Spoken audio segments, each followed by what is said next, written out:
kadib safarkii uu ku tagay madaxweynaha jamhuuriyadda federaalka Soomaaliya dalka Eritrea uuna booqday dhalinyaro Soomaaliyeed oo kumanaan tiradooda gaarayso oo in muddo ah aan laga warhelin raq iyo ruux meel ay ku dambeeyeen ayaa waalidiinta iyo shacabka Soomaaliyeed farxad iyo reereen mar qura ay ka soo butaacday waalidiinta iyo shacabka nool magaalada Jowhar ayaa madaxweynaha jamhuuriyadda federaalka Soomaaliya wadaan Xasan Sheekh Maxamuud hambaliyo duca isku daray Soomaaliyeed ciidamadaasi waxa kamid tahay wiilan anagu dhalay ayaa ku jira maadaama oo wiilkaas oo ku dhawaad 2 sano ilaa 3 sano aan arkin laakiin akhbaartiisa isoo gaaraysa maanta madaxweynaha haduu macnaha oo ilmihii oo keenayo carruurteena oo keenayo waan soo dhaweynaa madaxweynaha guul ayaan ku leenahay waxaad mudan tahay bil sharaf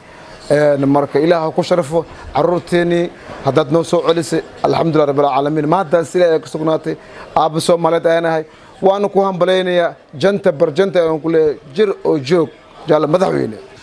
waxaan rajaynaynaa in oo shaqada hadda oo wado ilaahay uu ka dhiga midow Allah subhanahu wa ta'ala ugu dhawaan laha hawluhuna intaas way ka badan yihiin madaxweynuhuna waxaan ku dhiirigelinaynaa isla markaasna aan kula talinaynaa sida ugu dhaqsiga badan ciidankaas inuu ku soo celiyo madaxweyne waad maasan tahay waajibaadkaaga qayb kamid ah ilaa hadda aad ku dhaqaaqday talaabo qaadkaaga waa ay wanaagsan yihiin biidnillaahi albaari inaad duldaleelyadii iyo khaladaadkii dawladdii hore ay gashay inaad saxaysid insha Allah tabaaraka wa taala horuu soco dhinacyadana iska fiir insha Allah iyo qodxaha qaarkood hadda aniga saaxiibkayga 2 sano iyo bar ma ana arkin hooyadii wiilkeeda maqan yahay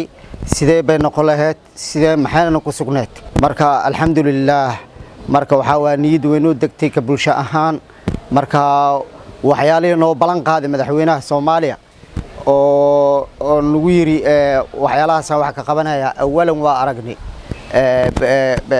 awalan wax qabadkiisa waa aragnay wax kale tan waa ka sugeynaa Allahan ka sugeynaa ka sukoona asiga ilaahay garabkiisa garab galo madaxweyne Xasan Sheekh waa ku mahadsan yahay tagistaas oo tagay oo farmaajo madaxweynihii horeetana oo walaacaas naga bixi waayay aan wambaleeyna bariga horta ilaahayga weyn oo mahad celeena ninkii madaxweyne Xasan Sheekh Maxamuud inta baxay Eritrea tagay dadkii maqnaay 3 sano jidii jahalo waayay ag tagay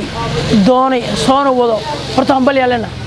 hambaliyaaleena nin ilaahay yaqaan waaye nin Soomaali u baxay waaye Soomaalidu waxay tiraa ugu gada ama aqoon gado haduu wuxuu yahay mar labaad Xasan Sheekh Maxamuud soo naqleen Soomaali waa ku farxaday haddaan waa ku sii farxan ilmiyo u doonay oo barashiga oo hayeen oo waa hayna waa maqan yihiin meel habeenay jooga xataa la dhihi waay ninkii doonay haddaan ku maqan oo ilmiyo naftooda jirsho uu soo wado waxa leenahay Allah u jiseeyo waan u hambaliyayna boqolkiiba u hambaliyayna boqolkiiba kuna u hambaliyayna Xasan Sheekh Maxamuud waa guul Allah siiyo waxaan rajaynaynaa xataa Soomaalida haday tashayso إن ما تقانا أفر سنة كانوا لو دروا وحيابا لو دوري حتى واحد لو بدلوا سيدي إسماعيل عمر قال يرون نقدر رجينا تصل إليه قبرينا حسن الشيخ محمود إننا نفعوا السلام عليكم dhalinyaradaani ayaa dawladii hore geysay dalka Eritrea saahaatee mar qura waalidiinta carruurtaasi dhashay ma aysan la hadlin oo wax xog ah kama siinin Abubakar Maxamed Baadle warbaahinta qaranka caasimadda dawlad goboleedka Hirshabelle magaalada Jowhar